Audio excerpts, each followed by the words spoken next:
Hello dear friends, very good evening to all of you. शुभ संध्या, सत श्री अकाल। आज मैं अपने यूट्यूब चैनल के माध्यम से आप लोगों को वकैब का एक पार्ट बताने वाला हूं। और आप जानते हैं आज वनडे एग्जाम्स में लगभग जहां भी इंग्लिश पूछा जा रहा है, खासकर अगर हम लोग एसएससी की बात करें तो एसएससी या डिफेंस वगैरह में जहां भी इंग्लिश आ रही है तो वहां पर ज़्यादा से ज़्यादा वकैब पूछा जा रहा है। ठीक है, तो चलिए हम लोग देखते हैं। और आपको पता ही है वकैब को रटना बड़ा मुश्किल होता है, तो क्या हम लोग डिक्शनरी खोलकर पूरा जो है बैठ कर रट्टा मारे? नहीं, ऐसा नहीं करना है आपको, क्योंकि हम शब्दों को बहुत ज़्यादा रट नहीं सकते। तो आइए हम लोग खेल खेल में शब्दों को सीखने का प्रयास करते हैं, लेकिन इसके लिए आपको थोड़ा सा मेहनत करना होगा। हमारे जो है यूट्यूब चैनल को सब्सक्राइब करना होगा और ऑल नोटिफिकेशन ऑन करना होगा, जिससे जो भी ट्रिक बनाया जाए वर्ड्स पर वो आपको मिल जाए। क्योंकि आपको पता है यूट्यूब जी बिना सब्सक्राइब किए आपको नोटिफिकेशन नहीं भेजेगा। और मैं आपको ये प्रॉमिस करता हूँ कि शब्दों को यूँ सिखा दूंगा, बशर्ते कि आप हमारे चैनल पर बने रहिए और इसके मनोबल को बढ़ाते रहिए, लाइक शेयर सब्सक्राइब करते रहिए। तो चलिए इसी कड़ी में हम लोग देखते हैं आज एक बहुत ही इंपॉर्टेंट टॉपिक, और लगभग सभी वर्ड्स ऐसे हैं जो लगभग कई बार आपके एग्जाम्स में आए हुए हैं। तो देखते हैं हम लोग वर्ड्स को बिना देर किए हुए। तो हम आज शब्द लिए हैं मैरिज से रिलेटेड शब्द लिया गया है। आप ये भी कह सकते हैं कि गैमी। आप वर्ड्स को लर्न कर ले तो बेहतर है, अदरवाइज आप एनालिटिकल माध्यम से एनालिसिस के पावर से भी ऑप्शन को क्लियर कर सकते हो।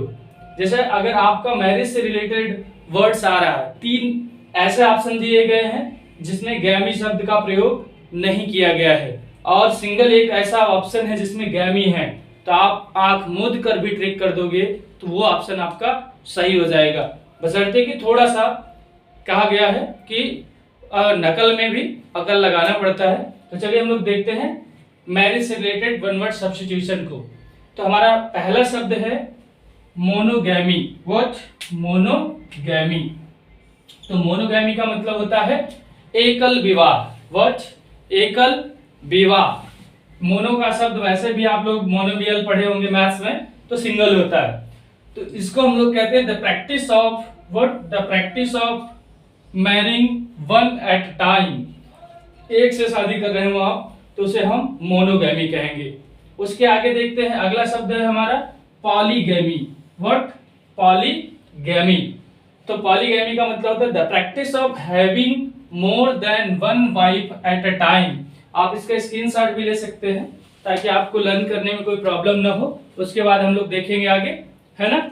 The practice of having more than one wife eight a time, यानी एक से अधिक वाइफ। अगर आप, ऐसा तो हमारे हिंदू मैरिज एक्ट के माध्यम से तो नहीं होता है, लेकिन आजकल खूब चल रहा है धड़ल्ले से, है ना। तो मोर देन वन वाइफ आप अगर एक साथ रखते हैं तो उसे हम क्या कहेंगे? बहुविवाह, पॉलीगैमी, या बहुपत्नीत्व भी कह सकते हैं आप। ठीक है, अगला शब्द है बीगैमी।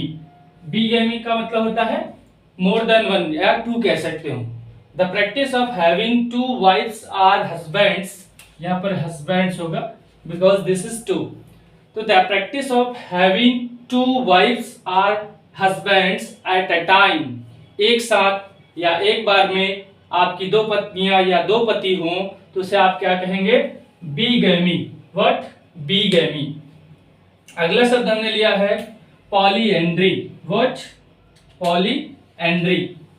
तो पॉलीएंड्री का मतलब है the practice of having more and more husbands at a time. ऐसा बहुत कम होता है, लेकिन आज के इस हरीड एंड वरीड लाइफ में ऐसा भी चल रहा है भाई, है ना।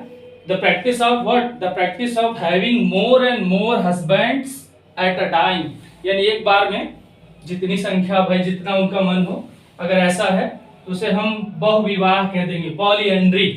ठीक है, और यही चीज अगर मेल है तो उसे, इसमें मेल भी आ जाता है, बट अगर दोनों ऑप्शन आपका दिया है the practice of having more and more husbands और वाइफ्स अलग अलग कैटेगराइज किया हुआ है, तो वहां पर आप पॉलीगिनी कहेंगे इसका, यानी मेल है जो ज्यादा से ज्यादा शादियां कर रहा है या अधिक से अधिक पत्नियां रख रहा है, तो उसे हम बोलेंगे पॉलीगिनी।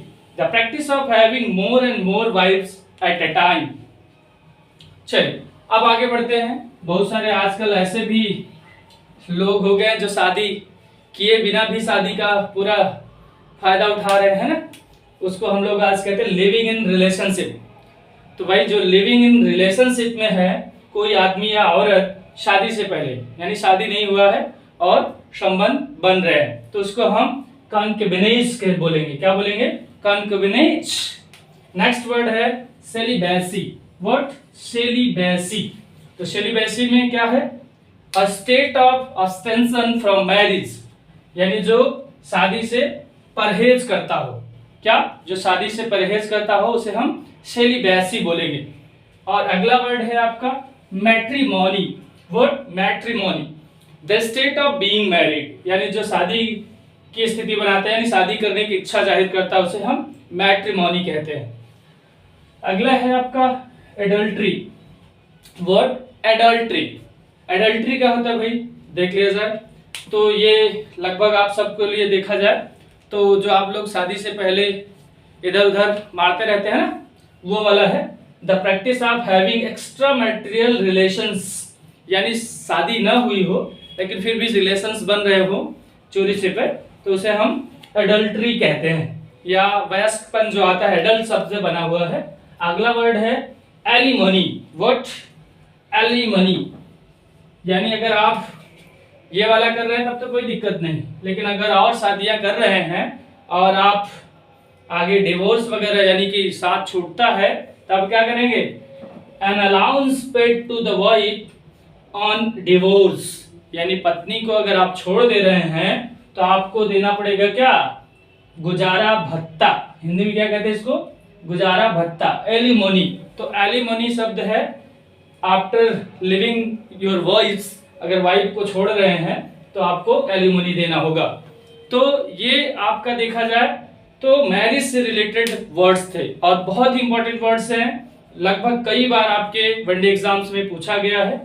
तो आप लोग थोड़ा सा मेहनत करिएगा इस शब्द के लिए और थोड़ा सा जुगाड़ लगाइएगा, आपका अपने आप क्लियर हो जाएगा।